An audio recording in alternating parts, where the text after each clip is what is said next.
En el capítulo anterior, dedicado a la cinemática, estuvimos estudiando el movimiento.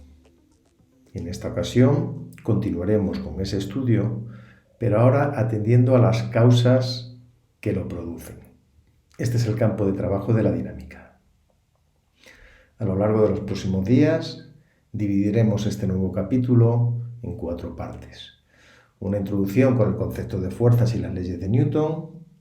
A continuación haremos un repaso por los tipos de fuerzas, dedicaremos algo de espacio a esos sistemas con 2 o más cuerpos, es decir, el sistema de partículas. Y por último dedicaremos una sección importante a todos esos teoremas sobre trabajo y energía que nos ayudan a comprender todo lo que rodea a las fuerzas. Bien, hablemos de las fuerzas. El concepto clásico fuerza es esa causa capaz de modificar estados de reposo o movimiento de un cuerpo. Durante mucho tiempo se utilizó esta definición, pero según progresaba la física se quedó un poquito corto. Actualmente entendemos la fuerza como la medida de la interacción entre 2 cuerpos o partículas. Tal vez sea más intuitivo la primera definición, pero es más completa esta segunda. En el sistema internacional, la fuerza se mide en newtons. Un newton se define como 1 kilogramo multiplicado por 1 metro segundo cuadrado. Podemos entender que un newton es la fuerza que, aplicada a una masa de 1 kilogramo, hace que ésta adquiera una aceleración de 1 metro segundo cuadrado. Además, la fuerza es una magnitud vectorial. Y por ello, además de trabajar con los módulos, deberemos atender a su dirección, sentido, punto de aplicación. Cuando sobre un cuerpo actúan varias fuerzas y queremos hallar fuerzas resultantes, es decir, cuando hacemos suma de fuerzas, deberemos pensar en este carácter vectorial. No hacerlo sería un error. Veamos un ejemplo de cómo trabajar con las fuerzas. En general, lo más sencillo es descomponer las fuerzas según ejes X y Z, en este ejemplo haremos solo sobre eje X y utilizar los vectores unitarios Y y J. Así pues, si tenemos una fuerza en una dirección cualquiera, lo usual es hacer su proyección sobre el eje X, que llamaremos Fx, y su proyección sobre el eje Y, que llamaremos Fi. Si atendemos a este carácter vectorial, la fuerza se puede expresar como Fx más Fi, donde el vector Fx será su módulo por el unitario Y y el vector Fi será su módulo por el unitario J. Utilizando la trigonometría básica podremos descomponer esta fuerza para llegar a un resultado final, pues en este caso de 25 newton-I más 43,3 newton-J. Esta fuerza se ha descompuesto sobre 2 ejes perpendiculares, sobre los ejes coordinados.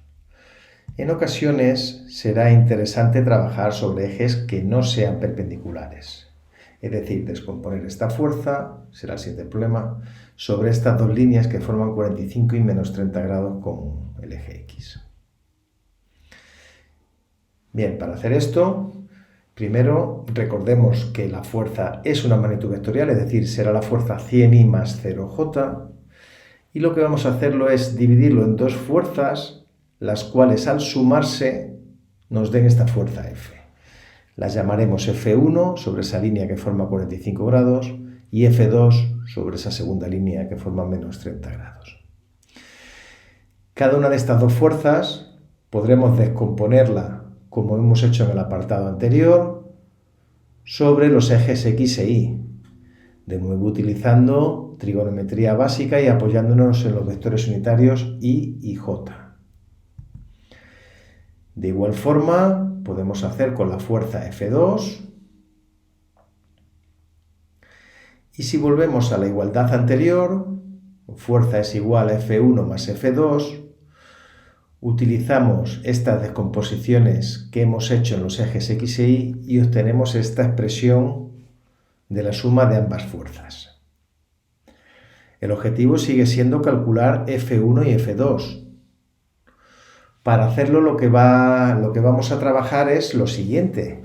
Por una parte, nos quedamos en el eje X, es decir, cogemos todo lo que va multiplicado por el vector unitario Y. Tendrá que ser igual en una parte y en otra de la igualdad, es decir, 100 será f1 coseno de 45 más f2 coseno de 30.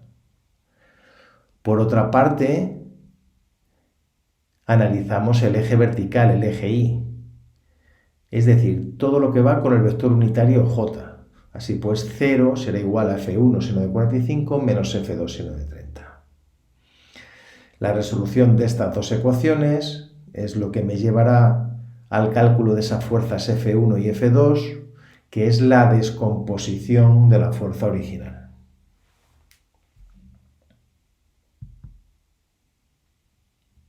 Existen en la red numerosos recursos para trabajar con las fuerzas. Aquí ponemos un ejemplo, un simulador de descomposición de fuerzas. Animo al estudiante a que haga el ejercicio que está en la pantalla y que lo compruebe sobre la misma simulación.